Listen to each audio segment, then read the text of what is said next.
सभी को शुभ दिन। इस विशेष वीडियो में हम डाइकोट तने की संरचना एनाटॉमी के बारे में जानेंगे। अगर हम डाइकोट तने में उपस्थित विभिन्न भागों की बात करें तो हम कह सकते हैं कि सबसे बाहरी भाग एपिडर्मिस होता है। एपिडर्मिस के नीचे कॉर्टेक्स उपस्थित होता है। यह कॉर्टेक्स 3 भागों में विभाजित होता है। सबसे ऊपर हाइपोडर्मिस होता है। हाइपोडर्मिस के नीचे सामान्य कॉर्टेक्स या कॉर्टिकल परतें होती हैं और कॉर्टेक्स की सबसे निचली परत एंडोडर्मिस होती है। अब इस एपिडर्मिस और कॉर्टेक्स के नीचे जो भी शेष भाग उपस्थित हैं, हम इन भागों को स्टील कहेंगे। तो एंडोडर्मिस के नीचे उपस्थित सभी भाग इस स्टील में आएंगे और इसके विभिन्न भाग पेरिसाइकिल हैं। हम वास्कुलर बंडल्स, मेडुलरी या पिट रेज और पिथ के बारे में भी अध्ययन करेंगे। अब पहले भाग से शुरू करते हैं, जो है एपिडर्मिस। अब एपिडर्मिस एपिडर्मल टिश्यू सिस्टम का भाग है। यह तने की सबसे बाहरी सुरक्षात्मक परत बनाती है। चूंकि यहां तना है तो स्वाभाविक है कि उस पर एक पतली क्यूटिकल की परत भी हो सकती है। यह वह जलरोधक परत होगी जो उपस्थित रहती है। इसके बाद यहाँ कुछ स्टोमाटा और एपिडर्मल उपांग जैसे कि ट्राइकोम्स भी उपस्थित हो सकते हैं।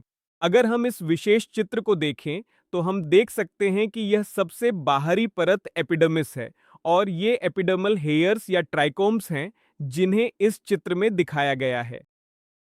अब एपिडर्मिस के नीचे दूसरी परत आएगी और वह है कॉर्टेक्स। अब कॉर्टेक्स ग्राउंड या फंडामेंटल टिश्यू सिस्टम का एक भाग है और इस कॉर्टेक्स में यहां 3 उपक्षेत्र सबजोन उपस्थित होंगे। तो हम पहले उपक्षेत्र के बारे में बात करेंगे और वह है हाइपोडर्मिस। तो हाइपोडर्मिस इस कॉर्टेक्स का सबसे बाहरी उपक्षेत्र होगा।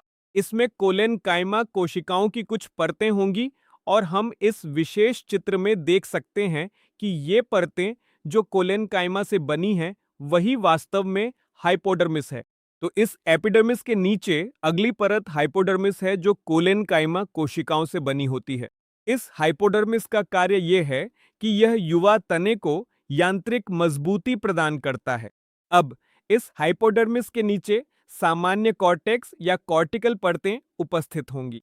तो हम कह सकते हैं कि यह कॉर्टेक्स की मध्य परत है और ये गोलाकार पेरेन्काइमा कोशिकाओं से बनी होती है। ये कोशिकाएं पतली दीवार वाली होती हैं और इनमें अंतरकोशिकीय स्थान मौजूद होते हैं। हम इस विशेष चित्र में देख सकते हैं। तो कोलेनकाइमा के नीचे यह सामान्य कॉर्टेक्स उपस्थित होता है और यह पेरेन्काइमा से बना होता है। तो ये जो बाहरी परतें आप देख रहे हैं, ये सामान्य कॉर्टेक्स की परतें हैं।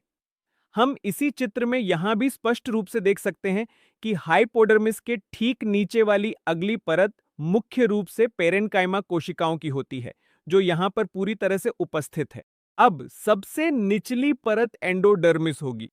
अब डाइकोट तने के मामले में एंडोडर्मिस की परतें स्टार्च कणों से भरपूर होती हैं और इसी कारण इस विशेष एंडोडर्मिस को डाइकोट तने में स्टार्च शीथ कहा जाता है। हम यही चीज इस चित्र में भी देख सकते हैं। तो ये सबसे भीतरी परत एंडोडर्मिस या स्टार्च परत है। यहाँ एक बात ध्यान देने योग्य है कि अगर हम डाइकोट तने में एंडोडर्मिस की बात करें तो हम कहते हैं कि यह एक स्टार्च शीथ है। लेकिन अगर हम डाइकोट जड़ या मोनोकॉट जड़ की बात करें तो हम कहेंगे कि इस एंडोडर्मिस में सबेरिन की मोटी परतें होती हैं जिन्हें हम कैस्पेरियन स्ट्रिप्स कहते हैं। तो यहां इसे स्टार्च शीथ कहा जाता है। जड़ों के मामले में इसमें बैरल जैसी कोशिकाएं होती हैं जिनमें सबेरिन होता है और इसी कारण हम कहते हैं कि उसमें कैस्पेरियन स्ट्रिप्स मौजूद होती हैं। अब आगे की व्याख्या में हमने यहां तक डाइकोट तने की संरचना को एंडोडर्मिस तक कवर कर लिया है। बाकी हिस्सा जो स्टील में आता है उसे हम अगले वीडियो में कवर करेंगे।